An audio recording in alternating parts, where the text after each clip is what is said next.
अस्सलामुअलैकुम, मैं हूं गुलिस्ता एडवोकेट और आज हम बात करने जा रहे हैं कि क्या कोई मुस्लिम मैन अपनी पत्नी को, पहली पत्नी को बिना बताए अपनी दूसरी शादी का रजिस्ट्रेशन करा सकता है? क्या वो धर्म की आड़ में किसी महिला के कॉन्स्टिट्यूशन राइट को नजरअंदाज कर सकता है? देखिए, रिसेंटली ऐसा ही एक केस आया है केरला हाई कोर्ट के पास और उस पर हाई कोर्ट ने बिल्कुल साफ साफ कह दिया है कि बिल्कुल नहीं, ऐसा नहीं हो सकता है कि पहली पत्नी की बात सुने बिना आपका विवाह पंजीकरण कर दिया जाए। ये बिल्कुल रजिस्ट्रेशन इलीगल होगा।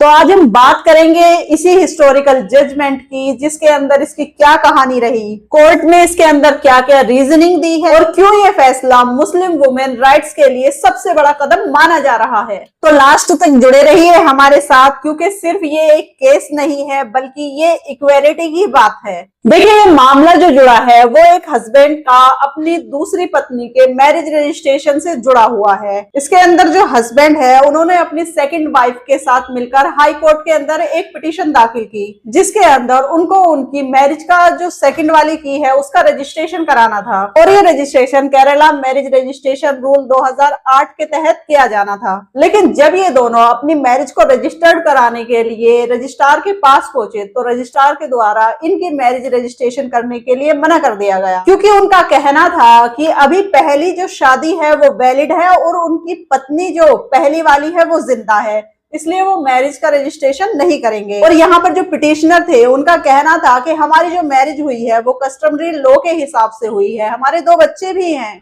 और हमें हमारी मैरिज का रजिस्ट्रेशन कराना है ताकि हमारी प्रॉपर्टी के राइट्स जो है वो सिक्योर हो सके। लेकिन यहाँ पर कोर्ट का ये कहना था कि जब तक पहली वाइफ जिंदा है तो उसके बिना परमिशन के ये मैरिज रजिस्ट्रेशन नहीं हो सकता। और यही से शुरू हो जाती है हमारे इस फैसले की लीगल रीजनिंग, जिसके अंदर ऑनरेबल जस्टिस पीवी कुन्नी कृष्ण जी ने जो ऑब्जर्वेशन दी है वो बहुत ही बैलेंसिंग और पावरफुल है। उनका कहना था कि मुस्लिम पर्सनल लॉ जो है वो कुछ परिस्थितियों में दूसरी शादी की इजाजत देता है, लेकिन जब बात मैरिज रजिस्ट्रेशन की आती है तो इसके ऊपर देश का कानून लागू हो जाता है और संविधान सर्वोपरि है। यानी कि यहाँ पर कोर्ट ने रिलीजन और लॉ को बैलेंस करते हुए कहा है, अगर आपकी मैरिज रजिस्ट्रेशन हो रही है तो आपको कॉन्स्टिट्यूशन राइट्स का पालन करना जरूरी होगा और इसीलिए ही पहली पत्नी को नोटिस दिया जाना और उसकी सुनवाई किया जाना बहुत जरूरी है। कोर्ट ने कहा है कि पत्नी सिर्फ एक सस्पेक्टर नहीं है, वो भी इंसान है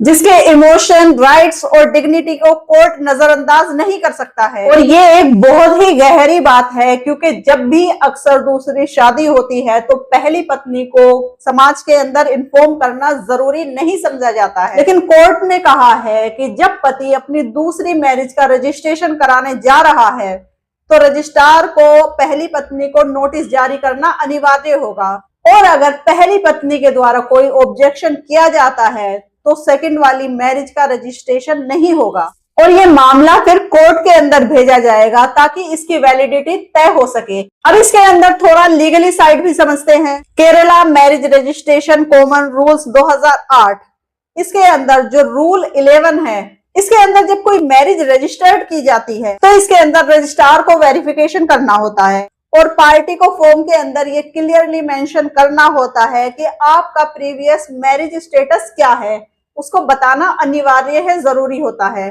तो इसका मतलब ये हुआ कि अगर आपकी पहली शादी वैलिड है तो दूसरी शादी को रजिस्टर्ड करने से पहले आपकी पत्नी को नोटिस दिया जाएगा या एटलीस्ट उसको हेयर टू बी नोटिस तो कम से कम दिया ही जाएगा।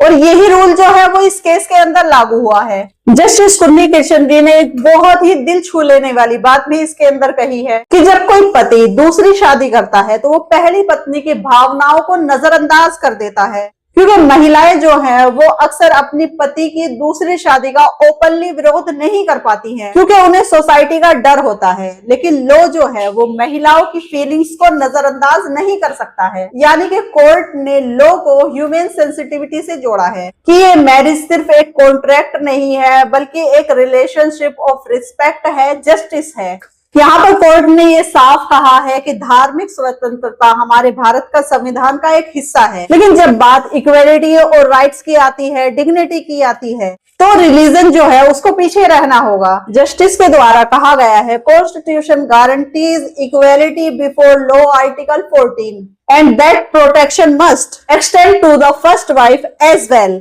यानी कि इस फैसले ने रिलीजन और इक्वेलिटी दोनों को साथ रखकर एक बैलेंस जस्टिस मोड पेश किया है। कोर्ट ने यह भी कहा है कि मुस्लिम लॉ जो है वो सेकंड शादी करने की परमिशन देता है, लेकिन इसकी जो परमिशन है वो एब्सोल्यूट नहीं है।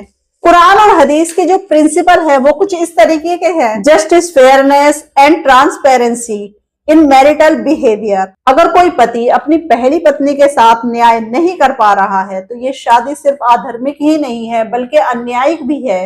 इसीलिए ही कोर्ट ने कहा है कि पहली पत्नी को सुनना सिर्फ एक फॉर्मल प्रोसेस नहीं है बल्कि एक मॉरल और लीगल ऑब्लिगेशन भी है।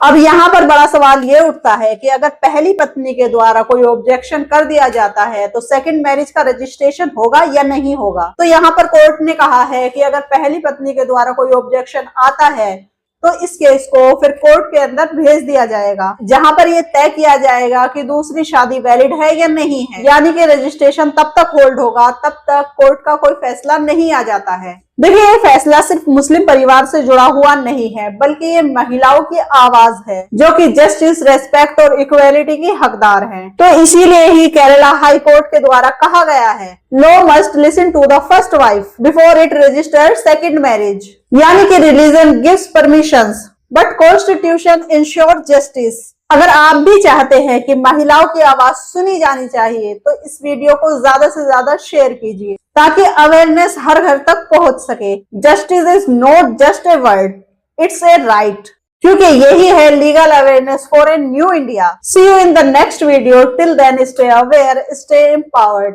Thanks for watching. Have a good day.